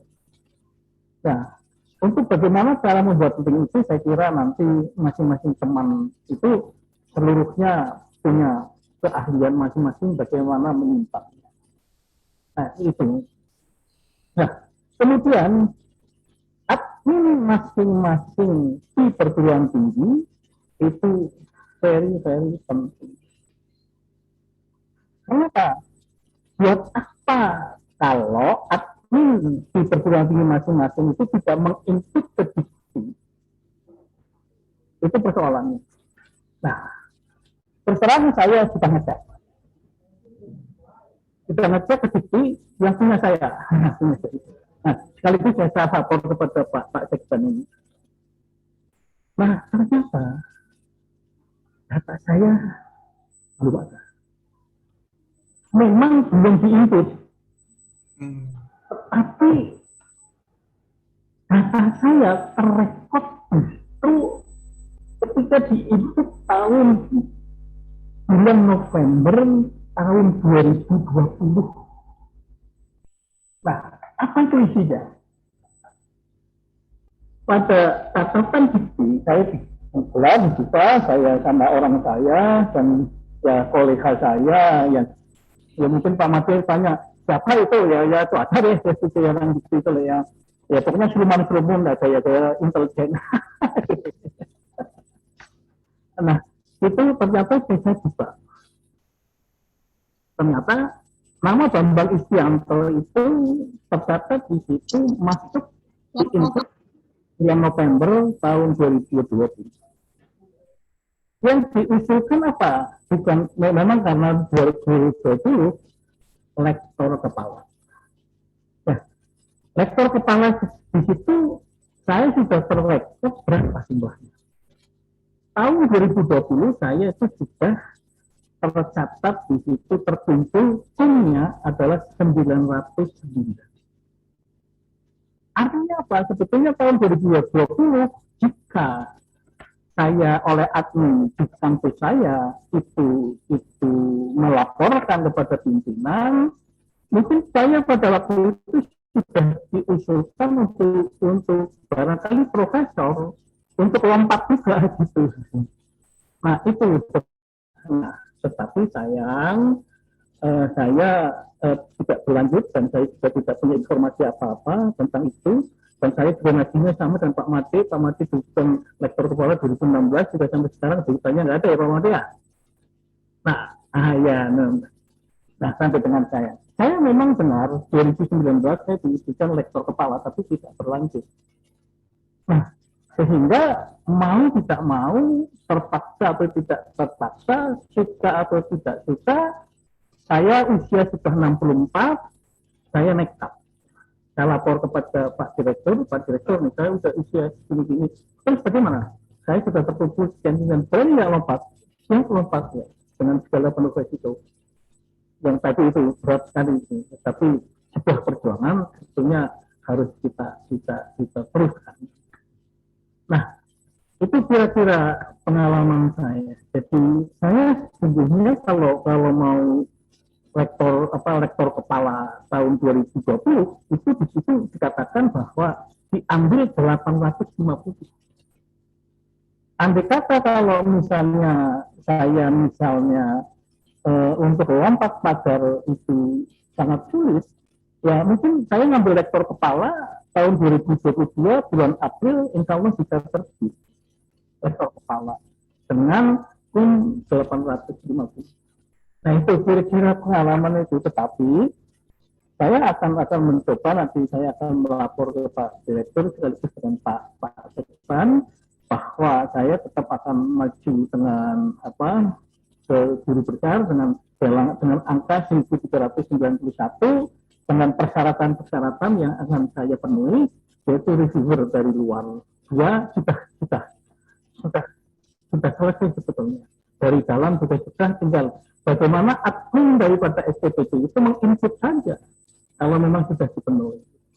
Nah ini paling penting dalam pengalaman saya pribadi selama 5-6 tahun, 7 tahun di STPD itu yang harus betul-betul dikawal adalah admin adalah bekerja all out, day-to-day work dan tidak boleh nyambi kalau menurut saya.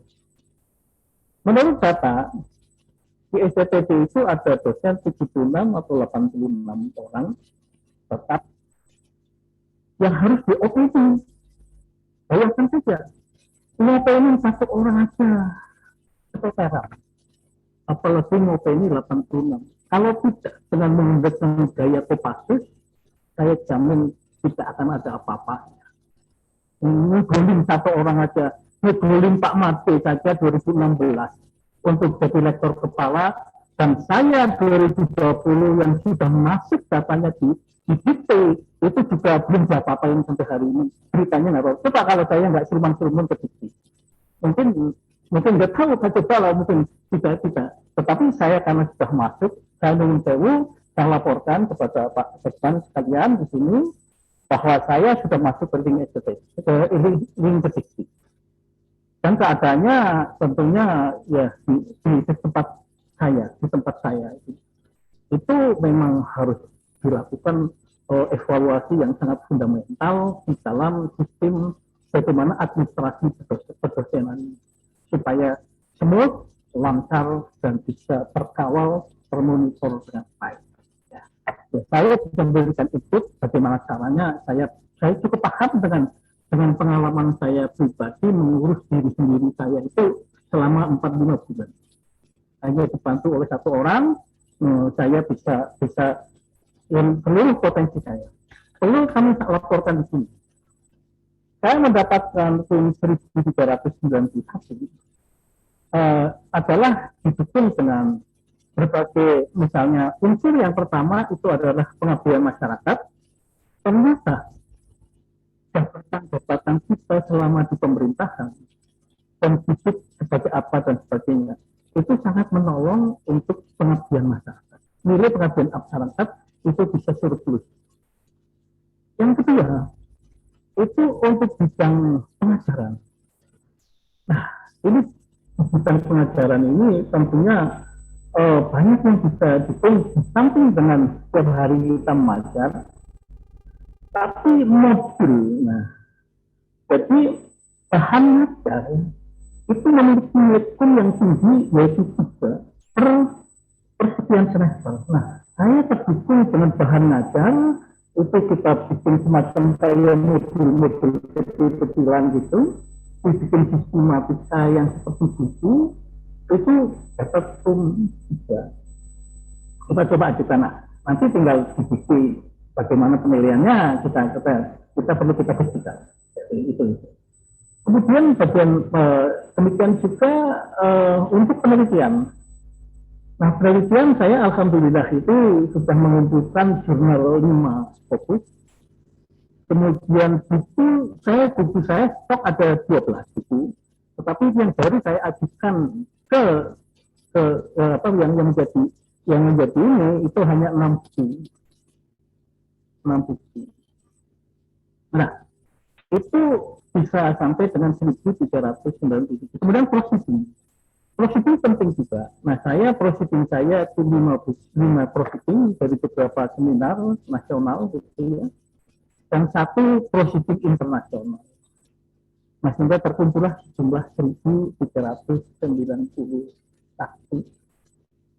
Nah, ini mudah-mudahan dalam waktu dekat ini, mudah-mudahan admin kami itu sudah sehat, ya, kemudian bisa melakukan satu fungsinya dengan optimal untuk bagaimana menginput seluruh yang sudah kami sampaikan. Dan di repository itu juga kami sudah siap dan sudah standby, dan link seluruh hasil karya saya juga sudah saya susun dengan cukup terpelihara. Gitu. Nah, tinggal sekarang bagaimana repository di STT itu harus handal bagaimana. Nah, itu. Kemudian ada Pak Made di sini, mungkin Pak Made harus bisa mengawal sejauh mana nanti seluruh dosen-dosen kita yang 80-an orang itu bisa maju, tidak hanya lektor kepala 3, kemudian lektornya hanya 35, asisten ahli 31, satu gerbong itu bisa maju semuanya, itu mungkin bisa akreditasi sekolah kita bisa lebih bagus. Pak Bambang, sebentar Pak Bambang. Saya nanya Pak Bambang. Ya, Bu. Ya, Pak Bambang. Dokumen Bapak yang disampaikan kemarin ke saya itu sebenarnya sudah di PDF-kan semua belum? Seperti yang dilakukan Bu Rosnani itu, sehingga adminnya itu tinggal memasukkan aja. Atau adminnya yang harus men-scan semua itu? Jadi sebetulnya yang sudah kami persiapkan semuanya yang sudah ditandatangani oleh Pak Direktur itu memang yang setelah diseleksi oleh KBA itu yang kurang adalah reviewer dari luar. Itu saja kemarin mengapa belum diinput. Itu Pak. Gini, kalau reviewer dari luar itu apakah dari luar kampus ataukah di luar Kementerian Perhubungan? Di luar kampus, Pak Sekjen. Kalau di luar kampus kan ada PKTJ sama ada Poltrada Bali itu. Di luar perguruan tinggi kami ngambil dari Universitas Pertahanan dan Universitas Negeri Jakarta. Enggak kelamaan itu? Sudah selesai tapi. Sudah selesai? Memang lama Prof. Betul, memang lama Pak Sekjen. Dari luar memang lama. Enggak, kan kalau kan ini masalah waktu ya. Kalau nggak segera diinput kan kita nggak tahu koreksinya apa. Nah, menurut saya ya segera dimasukkan aja dulu supaya kalau teman-teman aja kan sekali masuk kan tidak mungkin langsung selesai itu sampai berkali-kali. Jadi jangan sampai waktunya habis hanya gara-gara nunggu reviewer dari luar. Waktunya habis, Pak. Maksud saya, saran saya, dokumen yang Bapak kemarin tunjukkan ke saya itu apakah semuanya sudah dalam bentuk PDF dan maksimal satu file itu adalah 2 MB. Itu dulu, Pak. Jadi bisa kami laporkan Pak Cepan bahwa seluruh dokumen yang kami miliki sesuai dengan jumlah itu sudah masuk di dalam repositori. Nah, sekarang tinggal admin dari SCTP itu input saja. Kemarin sudah dicek oleh bulan divisi itu. Saya tinggal receiver dari luar, dan dari luar itu sudah saya scan, kemudian sudah kami sampaikan. Itu yang satu adalah Profesor Pribadiono dari Unhan, kemudian yang satu lagi Profesor Ediana Sari dari UNC, kemudian yang dari dalam adalah Bu Novi, itu sudah masuk. Tinggal sekarang admin SCTP yang menginput. Itu mungkin Pak Sekjen laporan. Ya, Pak Made, ini ada kasus yang kayak Pak Bambang ini, coba dicek deh di internalnya SCTD. Ya Pak. Adminnya siapa itu Pak Made? Udah ganti Pak, dulu itu udah keluar pindah ke DJKA. Terus? Terus ganti sama Bu Nyimas, Nyimas dosen Pak. Ya, harus diselesaikan dong. Jumlahnya banyak itu. Iya, Pak. Jadi kalau kayak gitu tuh berarti nanti yang menghambat bukan saya, yang menghambat itu STTD sendiri. Saya sudah kejar-kejar. Coba dibenerin. Jadi untuk topik minggu depan adalah terkait dengan hari Senin ya. Pak Budi nanti dicatat di hasil risalah itu. Minggu depan itu topiknya adalah terkait dengan pemaparan dari admin. Pak Budi silakan tunjuk nanti dari mana. Dari Poltek Bank juga boleh. Admin yang mengurusi dokumen untuk PAK online ya ini. Sepertinya PAK online ini. Termasuk repositori. Ya. Ditunjuk hari Senin seperti itu jadwalnya. Baik, Bapak. Nah, ini penting gitu loh. Jadi kenapa saya minta ini dilakukan itu selama ini ya kita semuanya diem-diem aja. Problemnya sendiri-sendiri ya udah problemnya sendiri aja dibikin sendiri sampai rambut saya putih semua mungkin juga dipikirkan sendiri. Nah, sekarang nggak boleh lagi, Pak. Jadi saya minta sekarang nggak boleh lagi. Batas antara darat, laut, udara itu adalah karena kompetensi, bukan kemudian dibatasin kalau orang laut ya dengan laut aja, darat dengan darat, udara dengan udara. Itu keliru besar. Karena semuanya ada irisan. Itu sudah dimulai dibuka. Nah, sekarang ganjilan masalah ini juga harus diselesaikan. Ya, jadi di risalah rapatnya itu disampaikan Pak Budi. Siapa Pak? Di depan hari Senin jam 1 dari Poltek Bank terkait dengan paparan oleh admin PAK online atau dari Pak Seto tadi itu boleh. Kalau Pak Seto tadi kan belum detail kayak Buros. Buros pasti hadir. Yap. Nah, kayak Buros begini ini bisa dijadikan narasumber. Ngapain narasumber dari jauh-jauh cuma teori doang yang disampaikan. Kita tuh butuh yang praktikal, bukan yang teori aja. Kalau yang teori aja di googling aja banyak gitu. Tapi yang praktikal kayak gitu, problemnya dan sebagainya, nah itu bisa diundang Buros Nani itu. Ya, bisa diundang si Pak Seto tadi juga bisa. Baik, itu dari saya Pak Budi, silakan lanjut. Lanjut, baik. Terima kasih Pak Sespan. Apakah dari Pak Bambang ada tambahan, Bapak? Ya, mungkin terakhir dari saya, mungkin Bapak mengingat di wilayah timur sudah jam 5, Bapak. Satu menit. Satu menit ya. Jadi Bapak, monggo. Saya pikir begini. Jadi arahan Pak Sektan tadi penting sekali. Masing-masing di perguruan tinggi itu memang menyiapkan admin yang handal sehandal-handalnya. Itu saja. Dan pengalaman kami ketika admin tidak handal, berantakan semuanya. Mohon maaf saja. Saya kritik saja ini, mohon maaf dengan yang barangkali karena saya sudah usia 64 ini, tinggal perjuangan 1 tahun ini, kalau masih lama ya bagaimana lagi. Nah ini tentunya tidak bisa terjadi untuk orang lain. Saya berjuang untuk kepada banyak teman-teman. Kalau di ICTP ya 80% tuh ya Pak Made. Nah Pak Made sendiri kalau menurut saya Pak Made itu juga korban juga dari ketidakkompetensian daripada admin-admin itu.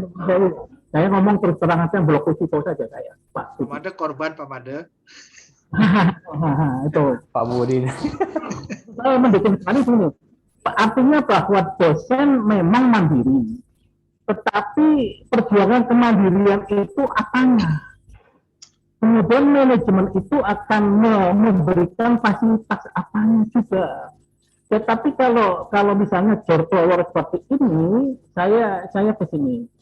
Tetapi kita harus tetap optimis bahwa masing-masing dosen berjuang dengan sampai rambut putih, itu yang penting full itu Pak Budi. Itu aja sih dari saya. Teman-teman. Siap, Pak Bambang, terima kasih atas sharing knowledge-nya ya. Kita makin menambah wawasan di sini. Baik, Bapak. Kami tadi lihat di sini ada di grup chat itu sudah ada beberapa pertanyaan yang dari rekan-rekan kita semua yang belum bisa dijawab. Mungkin nanti rekan-rekan yang sudah bertanya melalui chat itu mohon bantuannya kepada Bu Rosna dan Pak Setio untuk bisa membantu juga menjawab. Mengingat waktu juga kita yang akan memisahkan kita pada kegiatan ini. Baik. Tidak terasa kalau kita lihat jam ya, mungkin tadi dimulai kurang lebih pukul 13:10 waktu Indonesia bagian Barat dan sekarang sudah pukul 15:05, sudah cukup lama. Cukup interaktif sekali di sini Bapak Ibu semua, saling membantu, saling memberikan dukungan, saling memberikan masukan agar kita semua ini bisa mencapai kenaikan jabatan fungsional dari lektor ke lektor kepala. Bahkan tadi kalau kata Pak Bambang bilang lompat pagar. Dari lektor jadi guru besar langsung. Syukur-syukur kalau itu bisa jadi profesor, sudah bisa langsung pada akadnya karena 1391 itu bisa jadi profesor. Baik, ada beberapa di sini teman-teman kita semua yang memang memberikan masukan, nanti akan kita resume apa saja yang terjadi di yang berlangsung dalam pertemuan kita kali ini. Nanti ada notulennya yaitu Mbak Hera yang akan mencatat ini semua, nanti akan kita share notulen yang hasil pertemuan kita kali ini, dan tentunya pasti ada yang terlupa pada kegiatan notulen itu. Jadi mohon masukan juga nanti dari Bapak Ibu yang hadir di sini untuk mengingatkan, sehingga nanti oleh notulen diperbaiki, yang selanjutnya nanti akan dilaporkan kepada Pak Sesban. Banyak sekali, saya nggak mungkin lagi bacakan satu persatu di sini nih, catatan saya sudah banyak Pak Bambang dan rekan-rekan semua. Kembali lagi memang saya garis bawahi di sini yang paling utama adalah memang admin. Admin untuk semua kegiatan yang menyangkut Tridharma Perguruan Tinggi, baik itu admin PAK maupun admin repositori. Admin itu memang menjadi titik kunci bagi kita karena memang di situ dia yang akan terus memantau kegiatan-kegiatan ini, memantau upload ini semua. Nanti sesuai dengan arahan Pak Sesban bahwa Senin depan tanggal 7 Februari 2022 akan kita lakukan lagi kegiatan yang sama, tapi dengan judul di sini adalah sharing knowledge masing-masing admin dari UPT yang memang sudah berhasil menggolkan beberapa dosen dari lektor ke lektor kepala ataupun ke yang lebih tinggi. Nanti akan saya bikinkan undangan terkait sharing knowledge dari admin mana. Tadi arahan Pak Sesban adalah dari admin, itu bisa dari Poltek Ban Surabaya ataupun dari PIP Makassar yang memang tadi mengantarkan Bu Rosna dan Pak Setio sampai kepada lektor kepala. Baik, saya rasa apakah Bapak Ibu semua sudah jelas atau bagaimana kita akhiri? Pak Sesban, mohon izin. Pak Sesban. Ya. Apakah sudah bisa kita ini, karena mengingat sudah berjalan kurang lebih 2 jam dan Indonesia wilayah timur sudah pukul 17. Ya. Mohon nanti diisi daftar hadirnya ya. Karena nanti kita akan bagian dari pengabdian masyarakat ya. Artinya begini. Kalau itu bisa digunakan ya digunakan. Kalau tidak ada pernah bukti, kita sharing knowledge. Jadi kadang-kadang kita itu pelit ya. Apa aja dimintain sertifikat. Nah, kalau saya pribadi sertifikat itu penting kalau mau. Gitu. Seandainya nggak bisa dipakai ya nggak apa-apa gitu. Jangan selalu beranggapan saya dapat pengen dapat sertifikat, saya nggak terpakai. Terus menggerutu dalam diri sendiri, yang jangan gitu. Nah, silakan diisi itu Mbak Citra dari sekretariat, silakan nanti koordinasi dengan bagian umum untuk penerbitan sertifikat secara elektronik. Nah, teman-teman sekalian, dari 2 sesi ini saja kita sudah bisa melihat bahwa kolaborasi itu penting ternyata. Gengsi itu bagian yang harus disingkirkan. Saya nggak bayangkan. Kita ini banyak dokter, tapi ternyata juga lektor kepala aja belum. Baru lektor gitu. Mau jadi lektor kepala aja, padahal sudah dokter juga ternyata nggak mudah. Nah, jangan sampai ini menjadi hambatan kita mandek gitu loh.